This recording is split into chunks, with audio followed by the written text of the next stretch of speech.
धाकड़ खबर बेखौफसुमा बेबाक अंदाज।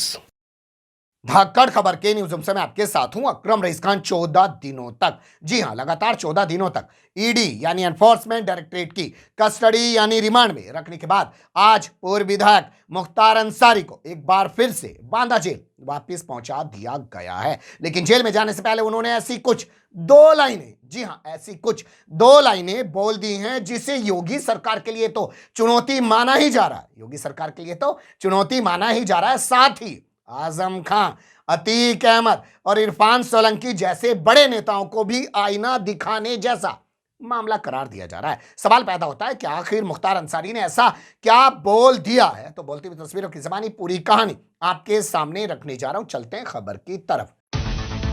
खबर आई है उत्तर प्रदेश के प्रयागराज जिले से, जिसका पहले नाम इलाहाबाद हुआ करता था। यहां की अदालत में आज मुख्तार अंसारी को पेश किया गया, जिसके बाद उनको बांदा जेल भेज दिया गया। इससे पहले 14 दिनों तक वो लगातार ईडी यानी एनफोर्समेंट डायरेक्टरेट की रिमांड पर यानी कस्टडी में रहे हैं। पहले उनको 9 दिन की रिमांड पर लिया गया था, बाद में उनको 5 दिन की रिमांड पर और ले लिया गया। आप जानते हैं नियमानुसार 14 दिन से ज्यादा की रिमांड नहीं ली जा सकती है, लेकिन ये तो मुख्तार अंसारी हैं तो इनके मामले तो पूरा 14 दिन की रिमांड ली जाएगी। इसके अलावा जितने भगवा गैंग से जुड़े हुए लोग हैं उनकी रिमांड तो 2 दिन की भी नहीं ली जाती है। खैर, इस पर कभी और बात करेंगे। कुल मिलाकर यह है कि उनको रिमांड पर लिया गया था और बहुत सारी पूछताछ उनसे की गई। तरह तरह की चीजें मीडिया में इस दौरान खूब सामने भी आती रही। उनसे पूछताछ तब की गई जब मऊ की सदर सीट से ओम प्रकाश राजभर की पार्टी पर जीत कर आया उनका बेटा अब्बास अंसारी गिरफ्तार करके जेल में डाल दिया गया चित्रकूट की। उसके साथ उसके मामा शर्जील रजा को भी गिरफ्तार करके जेल में डाल दिया गया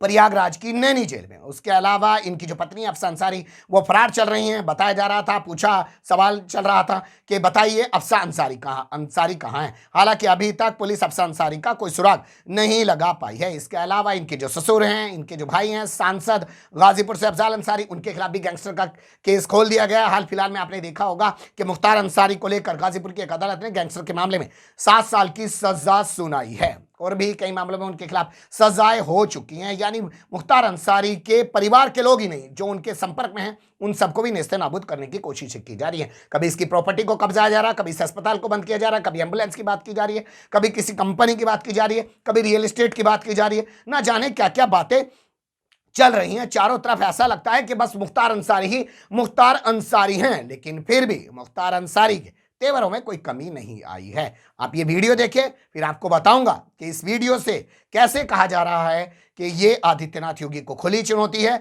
और ये आजम खां के लिए, अतीक अहमद के लिए, इरफान सोलंकी के लिए एक आईना दिखाने जैसा मामला है। कर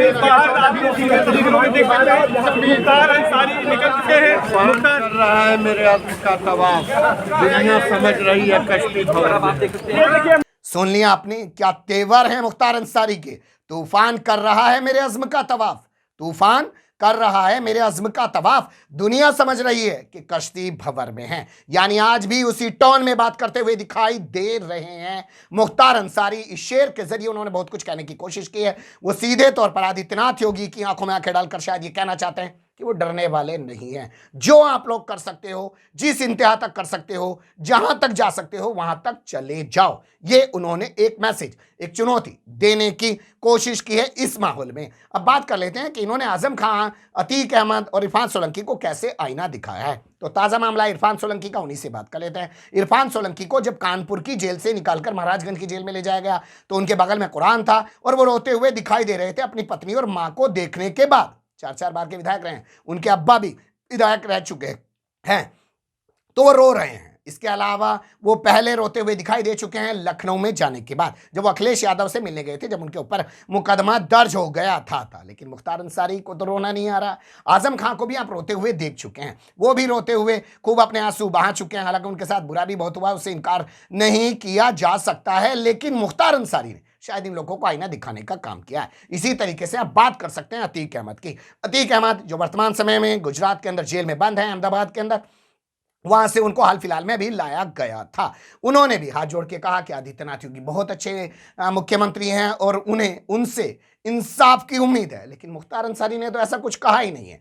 मीडिया ने जब उनसे बात करने की कोशिश की तो पहले तो उन्होंने इनकार कर दिया कि वो कोई बात नहीं करेंगे क्योंकि बोलने पर पाबंदी है। लेकिन बाद में उन्होंने एक शेर पढ़ा और उस शेर के जरिए उन्होंने बहुत कुछ कह दिया कि तुम रो रहे हो, मैं अभी भी रोने वाला नहीं हूं, मैं इनके आगे झुकने वाला नहीं हूं। देखना दिलचस्प होगा ये सरकार कितना मिटाने की कोशिश करती है मुख्तार अंसारी को और क्या क्या जुल्म ढाती है। जो तूफान अज़्म का तवाफ कर रहा है वो तूफान और कितना बढ़ेगा और अपने अज़्म पे कब तक कायम रहेंगे मुख्तार अंसारी। एक पहलू भर रहा था, मुझे लगा कि आपको रूबरू जरूर करा दिया जाए। अच्छा बुरा जो भी लगा हो कमेंट्स के रूप में आप लोग अपनी राय दे सकते हैं।